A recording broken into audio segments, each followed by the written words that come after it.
And welcome back to another episode of The Mark and the Shark. This is episode 15. We're going to be going over some of the news for this week. So, how do you feel about all this? It's definitely some interesting news we got coming up this week. Let's delve right into it.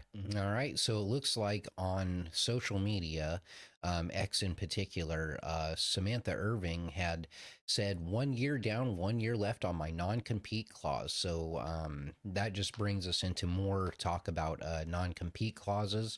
I don't know too much about why it's 2 years for her. But go ahead and take this one. What do you think about this whole thing? I know that I haven't really delved too much into Samantha's situation regarding her Samantha Irvin's situation regarding her no compete clause. I know that there is the situation with Andrade. Um, Again, like the information I have heard with these contracts, it's almost indentured servitude. I don't see why they cannot go out and earn a living. I don't know why she has her no compete clause the way it's set up. I thought she was just doing ring announcing. If that is how they have it set up, that is a very restrictive contract. As far as I knew, she wasn't talent with the company, other than just doing ring announcing. So I don't know why this is. I'm definitely gonna have to delve more into this and kind of like see what the situation is exactly. Yes, very interesting stuff. So, maybe we'll expand on this further once more information's out. But right now, that's just all the baseline of what we know. And speaking of people, on their non competes, well, let's go ahead and talk about Lillian Garcia. It looks like she posted on her Instagram story that she signed for another 2 years with the WWE. Lillian Garcia being one of the most beloved and veteran announcers. I am glad she's back. She just recently got to announce the Hardy Boys coming out for their match that they just recently had. What do you think about Lillian Garcia coming back and being back in the mix? I personally love it. To me, it's she's like this generation's Howard Finkel. Howard Finkel was somebody I had known for a long time. Watch that man announce numerous then WWF, now WWE matches. I think it's a smart move. She is a well known voice. She can get people into it. Good for her, good for the company. That's what I think. I think it's good for everybody all around. Even people who aren't new or who are new watchers of the product will fall in love with Lillian Garcia like everybody else did. Next up on the news is it looks like Sol Ruka has vacated her North American Women's Championship. She didn't really say anything about the Speed Championship, but yeah, because of an injury that she had possibly sustained, I believe the Shark told me it was in the match with Alexa Bliss and Charlotte Flair. I believe that was the match. It seems like there may have been some interesting developments regarding NXT. I know she mentioned one of the titles, the other one I don't want to give away. I want you to be able to see for yourself. I'm not going to spoil it, but it's going to be interesting to see what happens with Soruka, with I forget the name of her partner right now, Zarya. Zarya. It's going to be interesting to see how that plays out. So that's some stuff you'll have to see for yourself and what happens with that, man. It gets interesting. All right, I will. I'm looking forward to watching NXT. I haven't gotten to yet. And on to our next one. New Orleans is going to be hosting Sunday, September 2nd, 2026 Money in the Bank. Now, I don't know how you feel about this, Mark, or Shark, but my one of my favorite things about WWE is the Money in the Bank. I love the Money in the Bank ladder match. I guess this is a makeup for the whole situation with WrestleMania. It's interesting from a business perspective because I believe what they were supposed to get WrestleMania next year, if I'm not mistaken, before it moved to Las Vegas, and then as we now know in 2027, with cities paying to get these events now, I'm kind of wondering what backstage maneuvering they had to do to appease New Orleans. Let's be honest, something had to have been done to make the city happy. So I'm wondering what was done, and hopefully we'll find out. But I think it's going to be interesting. We'll see what happens in the future with it. I didn't even consider that aspect, honestly. And then that brings us on to another piece of news. It looks like two matches have been announced for the Saturday night's main event pay per view, which is going to be on Peacock for the first time. Um, because NBC's had it lately. But our first thing that was announced for Saturday, November 1st, was CM Punk and Jay Uso. What do you think about that? Um, I really think personally, I don't know. I would have loved to have seen LA Knight in it. We definitely know that this time around, Seth's injury is real. Um, I really don't foresee any kind of run-ins in this bout. I don't. I mean, and then again, you never know. It could be a twist of, I'm just throwing it out there. I highly doubt it'll happen. Who knows? Maybe Punk might join them. Who knows? It's with the way everything's going and with the stories of them using AI. Who knows what direction this is going to take? Um, I will say it now. Punk's probably going to come out on top. Yeah, I will make a bold prediction now that Jay Uso will lose this bout because Jimmy Uso will come in to help him, and it will end up being to his detriment. That is my prediction for this match. Or unless Jimmy comes out and screws him, which could set up a feud between the two of them. Or, even possibly this match is just completely thrown to the shabazz with Bronson Reed and Braun Breaker coming in and disqualifying the match and throwing it out entirely. That's another possibility. Who knows where they're gonna go with I mean the I'll just say that there were some interesting developments between Paul Heyman's reactions on last week's Raw and this week's Raw. So there's a lot. I'm kind of wondering what happened backstage, if there were certain things that were supposed to play out, if it was things that were changed on the fly. That we do not know. And also announced, I'm really, really hoping that Cody Rhodes finally loses to Drew McIntyre. I love Drew McIntyre. I want to see him as champion. I have stated that on multiple podcasts, multiple occasions. That's really how I feel about it. I don't really have much to say other than this. Then it might be time to take the belt off of Cody, or because of Street Fighter coming out, they actually might want to keep it on him just so when he's doing all the movie press and everything, he's holding the belt. What do you think? I honestly don't expect Cody to drop the belt, if at all. Probably not until next year's WrestleMania. I honestly see that. Just looking at everything, I have to be honest with the product as of late. It's kind of bored me. Just across both shows. I think there's finally something going on with the bronze there that I'm enjoying. But for the most part, it's just they're really in the last several months. And I think it just for me, once the whole Cena thing happened, it's just personally for me being a longtime fan, kind of all over the place. That's just what I've noticed. It's becoming more of a chore as a fan to watch the product. I have to be honest. I've been a longtime fan, but it's getting harder and harder to watch it. But I mean, again, this is one of the things of you have to find ways of elevating that next generation of talent.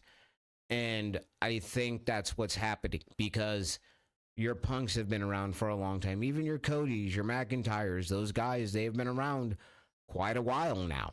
I mean, I think that, it's time to start looking at transitioning those next champions, those next people. And I think that's kind of what's going on.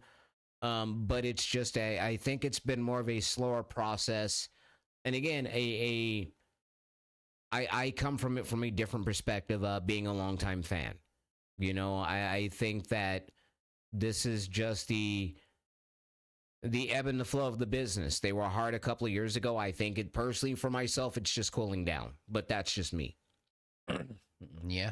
Well, I mean, everything has its ups and downs, its ebbs and flows. And I think, for us to say that we are in a low point right now in the WWE when we have Cody Rhodes as champion and all these other feuds and all these storylines are going. I think that is a good sign for wrestling, actually, because if everything is actually this good, but it's a bad for now, I'm just saying, if you look at a third, like just take yourself out as a fan, and just look at everything they have going on and the spectacle of it. They're doing a really good job, and for us to say that it hasn't been that great lately means that it's awesome. Uh, it's so awesome most of the time that even when it's just regularly awesome, it's not. Like, it's not taking people aback. It's making people go, oh, it wasn't as cool as it was a little bit ago. I don't know. There are some concerns I really think that the WWE really needs to look out for. And two of those hiccups just happened recently. The first one was WrestlePalooza. I believe the second one was the time that Crown Jewel had come on. I really think that, and then the talk of bringing in AI into the company. I really think they really need to sit down and assess, and then not to mention the outright talking about raising prices.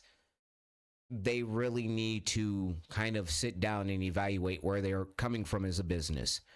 Because if they don't, it can have detrimental effects. And that's just for myself as being a longtime fan and, looking at things from a business perspective and looking at the fan engagement.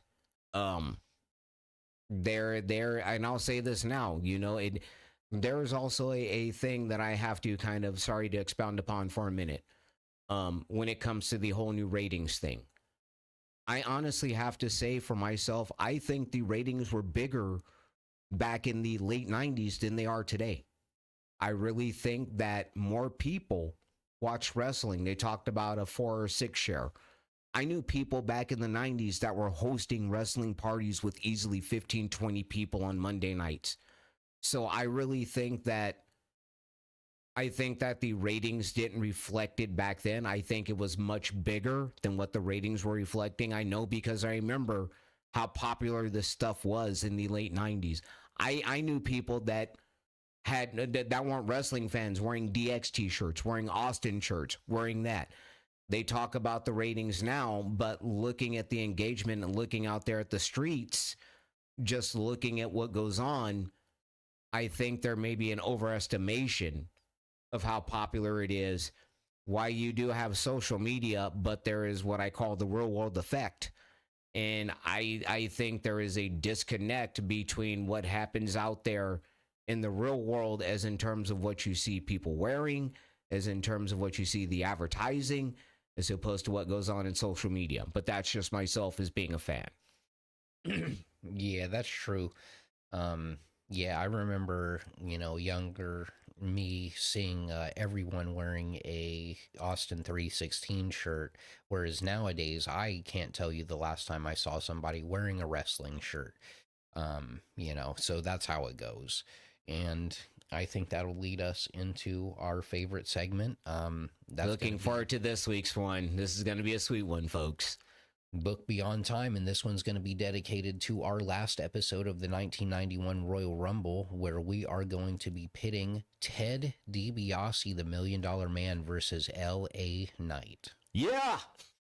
All right, Shark, go ahead and get us started. All right, let's get the setup going, folks. Everyone's got a price. The build starts with DiBiase appearing on SmackDown, trying to recruit L.A. Knight as his new investment. He calls Knight a rough diamond with a sharp tongue, but no class. Knight mocks him with that signature smirk, replying, "Everybody's got a price, huh? Well, you can't afford me, dummy." Yeah!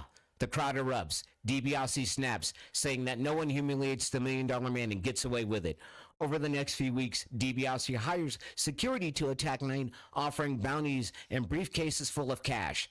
Knight fights through every obstacle until he finally challenges DiBiase himself, saying, "You want to pay to see me fail? Buddy, buddy, your only thing is you're buying your own beating." Yeah. And the atmosphere is the money versus the megastar. At Book Beyond Time, the stage is dripping with gold and arrogance.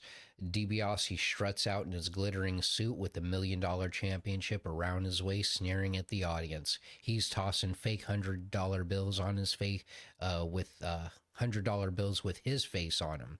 LA Knight comes out, simple black vest, no nonsense swagger in every step.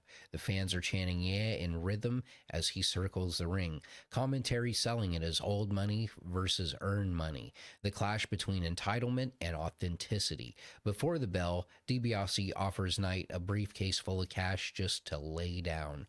Knight looks inside, then slaps DiBiase across the face. The crowd loses it. The bell rings. The opening, Technical Master versus Street Smart. DiBiase opens the match like a ring general. Chain wrestling, wrist locks, and headlocks meant to slow Knight down. Knight tries to explode early with his brawling style, but DiBiase keeps grounding him. Taunting between holds, Knight finally catches him off guard with a neck breaker and a jumping elbow drop, echoing that vintage late 80s energy. The first few minutes are classic. DiBiase's precision versus Knight's instinct. Every yeah chant growls louder with each reversal. And that's when we get the heat bought and paid for. DiBiase is cheating constantly. He's using the ropes for leverage. He's faking injuries. He's even tossing Knight a roll of cash mid-match, shouting, "Go ahead and sell out." Knight tosses it back and nails a running clothesline. The ref gets distracted as Virgil pulls Knight's legs from under him. The heat is building as DiBiase applies the $1 million dream, the crowd chanting yeah to rally LA Knight back to his feet. The comeback, money can't buy heart. Knight fights out of the $1 million dream with elbows to the gut. The crowd is red hot. He hits the second rope bulldog, then the counter clothesline, pacing the ring with that trademark swagger. DiBiase begs off, waving money in the air again, but Knight kicks the briefcase aside. The fans chant louder, L.A. Knight. He hits the superplex. The crowd on their feet as both men are down. Knight slaps the mat, fending off the noise. In the finish, the price is paid. In the final stretch, DiBiase tries one last desperate low blow, but Knight blocks it. He ends up hitting the BFT in the center of the ring. 1, 2, 3. LA Knight wins clean. Post-match, DiBiase tries to save face, offering a handshake with a smirk. Knight shakes it, but pulls him back into another BFT, tossing fake cash all over him, grabs a mic, and he said, "It's not the money. It's change, dummy." Yeah, and then throws the mic. The crowd roars as Knight stands tall, proving that charisma will beat cash every time. And how'd you like that matchup? Oh, that was a great match. I'd love to be able to see that one because I think that'd be a great, something to be able to. I wish I had the technology to have a match like that happen. It'd be really interesting to see. It really would be. But I'd have to say in real life, DiBiase would probably be the one to beat the snot out of LA Knight. Yeah, you never really know how that would end up, but that's why we're booking, and we're booking it beyond time. Exactly. And if you would like to request your own Book Beyond Time segment, if you think you got a good matchup, you can always head over to the Discord link on screen. And we would, if we think is a good enough matchup, we'll go ahead and go for it. It's at least got to make sense. And also join the discussion. Any other things that want to be covered, feel free to place it in the Discord. Interacting with our viewers is something that we are interested in, like to do. And if you would like to support the podcast, you can always go to our shop at markandtheshark.creator-spring.com. We do have t-shirts and everything else available with 3 collections. Yes, we do, folks. So if you like that episode, give us a like. Please subscribe. Go ahead and leave us a comment. And folks, that's it for us today.